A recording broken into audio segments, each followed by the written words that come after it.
Hello everyone, welcome to फिमेट्रिक्स।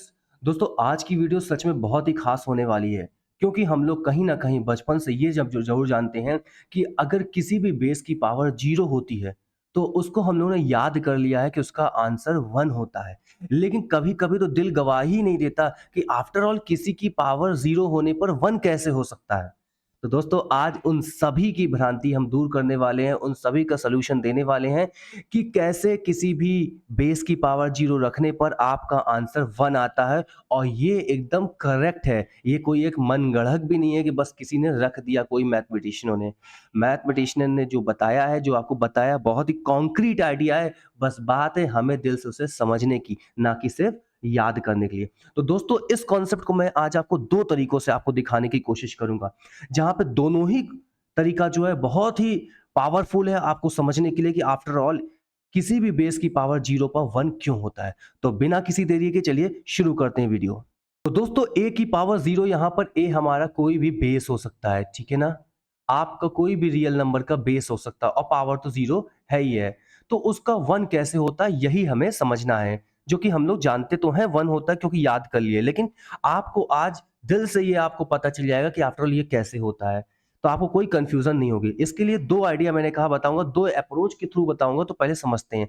तो पहला तो एकदम बेसिक तरीके से मैं समझूंगा कि ये ऐसा होता क्यों है। तो एक्सपोनेंट की तरफ पहले मैं चलता हूं। अगर हमारे पास ए की पावर टू है तो इसका मीनिंग क्या होती है, क्योंकि यहीं पे कुछ मिसिंग है जो कि बचपन से हम लोग समझे नहीं है, जिस वजह से ये हम लोग को बहुत बड़ा कुछ लगता है। तो देखिए, ए की पावर टू अगर दिया, इसका क्या मतलब है? इसका मतलब ये होता है कि जो आप बेस लिए हो ना, इस बेस का आपस में टू टाइम मल्टीप्लाई, यही होता है ना। आई होप आप ये समझे होगे। लेकिन अभी भी यहां समथिंग इज मिसिंग। बताया तो ऐसे ही गया था, क्या मिसिंग है मैं बताता हूं आपको। एक्चुअल में वन एक ऐसा नंबर है जो दुनिया के सभी नंबरों का डिवाइजर है, यानी फैक्टर है। वन सभी नंबरों को डिवाइड कर सकता है। यानी इस तरह से कहा जाए दूसरी भाषा में, तो वन एक ऐसा नंबर है, वो मल्टीप्लिकेटिव आइडेंटिटी है। मल्टीप्लिकेटिव आइडेंटिटी का मतलब वो किसी भी नंबर के साथ मल्टीप्लाई हो जाता है तो आंसर में कोई चेंजेस नहीं करता। यानी कि इस चीज को अगर हम इस तरह से लिखें तो क्या गलत है?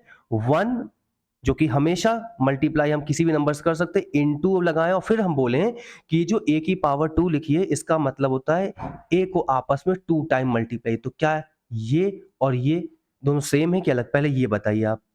आई होप आप कहेंगे कि हाँ, दोनों ही सेम है। तो आज से आप पहले इस तरह ना लिख के इस तरह को आइडिया को समझिए और सोचिए। तब आपको आपको सच में समझ में आएगा, और ऐसा समझ में आएगा कि दोबारा कभी आप भूलेंगे ही नहीं कि क्यों ऐसा क्या होता है, और किसी को भी आप समझा लोगे। तो चलिए मैं आपको बताता हूं। जैसे मान लीजिए अगर ए की पावर फोर लिखा है, इसका मतलब वन इंटू तो रहेगा ही रहेगा, उसके बाद ए को यानी जो बेस है उसको आपस में फोर टाइम मल्टीप्लाई, यानी ए इंटू ए और लास्ट वन ए। यही मीनिंग होती है ना। चलिए फिर इसी पे आप कोई नंबर हम ले लेते हैं और समझने की कोशिश करते हैं। अगर टू की पावर थ्री लिखा है तो कैसे लिखते हैं? इसका मतलब वन इंटू टू को आपस में कितनी बार मल्टीप्लाई करना है? आपस में थ्री टाइम मल्टीप्लाई करना, टू इंटू टू, है ना। तभी आप करोगे तो क्या मिलेगा? एट मिलेगा, और मिलता भी एट है, ठीक है।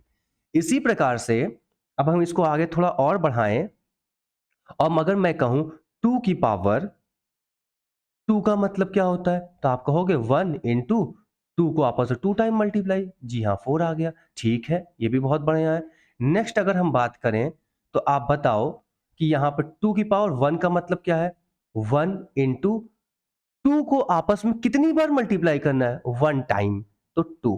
तो आंसर क्या आया? टू। ठीक इसी प्रकार से माय डियर फ्रेंड्स, अगर टू की पावर जीरो हम करते हैं तो क्या आएगा? वन ऑलवेज मल्टीप्लाई में रहता है, इनटू इनटू व्हाट?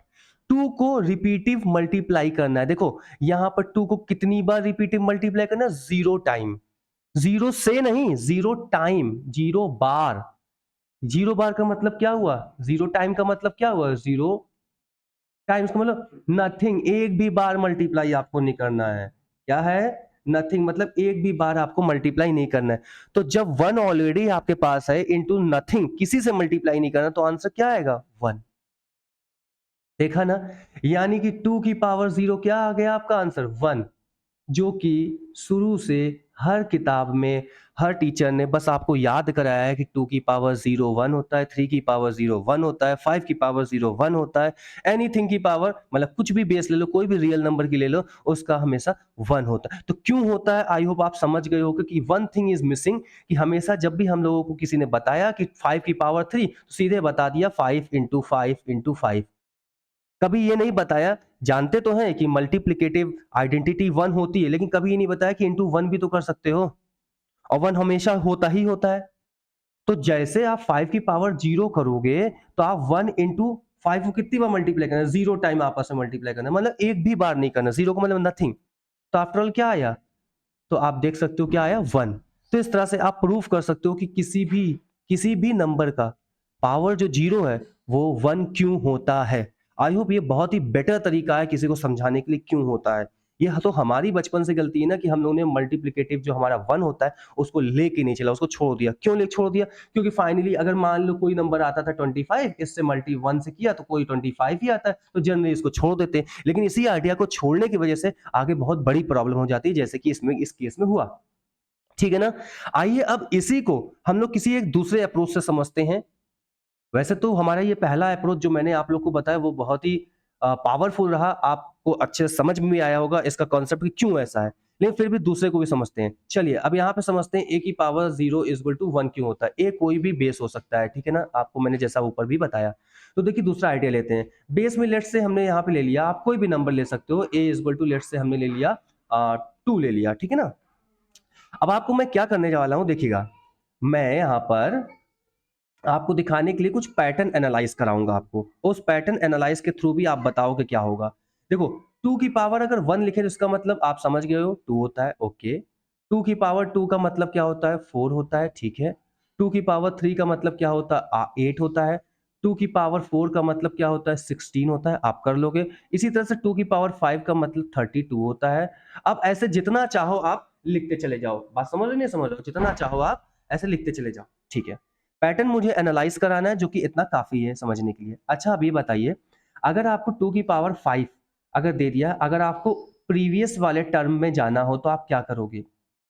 आपको इनपुट में 2 टू द पावर 5 यानी 32 दे दिया है और आपसे 2 टू द पावर 4 यानी 16 पूछ रहा है, क्या करोगे? मानी सी बात है, आपको यहां से यहां जाने के लिए 2 से डिवाइड करना पड़ेगा ना, क्योंकि 32 को 2 से डिवाइड करोगे तो क्या मिलेगा? 16 मिलेगा ना।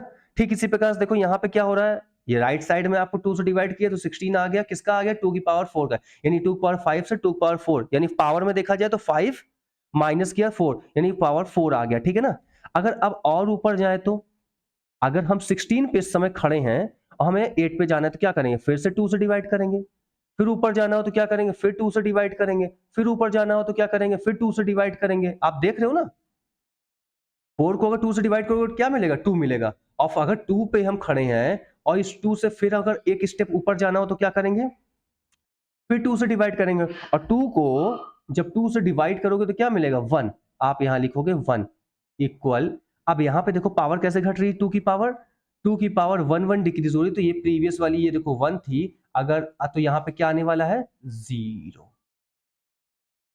आप इस तरह से भी पैटर्न एनालाइज करके भी बहुत ही आसानी से सिद्ध कर सकते हैं, प्रूफ कर सकते हैं कि किसी भी बेस की पावर 0 होने पर 1 क्यों आता है। तो देख लीजिए, ये पैटर्न एनालाइज के थ्रू भी आपने बता दिया कि 2 की पावर 0 कैसे आता है। कि जब भी किसी हम मान लीजिए nth स्टेप पे हैं, ठीक है ना, किसी पावर के, उसके ऊपर अगर n-1 स्टेप में जाते हैं तो जिस भी बेस का पावर रहा हो उससे डिवाइड करना पड़ता है, और ऐसे कंटिन्यू करते चले जाओगे तो एक समय ऐसा आएगा कि 2 की पावर 0 ऑटोमेटिक आपको 1 मिलेगा, ना कि 0 मिलेगा। तो जो लोग आज तक इसे डाइजेस्ट नहीं कर पाए थे कि 2 की पावर 5 की पावर 10 की पावर 0 इज इक्वल टू 1 कैसे होता है, आई होप ये वीडियो देखने के बाद आपको क्लियर पूरा कॉन्क्रीट आइडिया हो गया होगा कि 2 की पावर या किसी भी बेस की पावर 0 इक्वल 1 क्यों लिखते हैं, उसका कारण क्या है। ठीक है ना, इसलिए लिखते हैं क्योंकि उसका रीजन है, जो कि रीजन मैंने दोनों तरीकों से आपको बताया और समझाया। आई होप आपको ये वीडियो बहुत ही अच्छी लगी होगी। अगर ये वीडियो अच्छी लगी हो तो अपने दोस्तों में, मित्रों में, या छोटे बच्चों में या बड़े में भी, जिसमें भी आपका कांटेक्ट हो, आप सबको ये वीडियो शेयर कर सकते हैं। इस यूट्यूब फिमेट्रिक्स चैनल के बारे में बता सकते हैं और ज़्यादा से ज़्यादा लोग से यूट्यूब फिमेट्रिक्स चैनल को सब्सक्राइब करा के इस वीडियो को लाइक करा सकते हैं।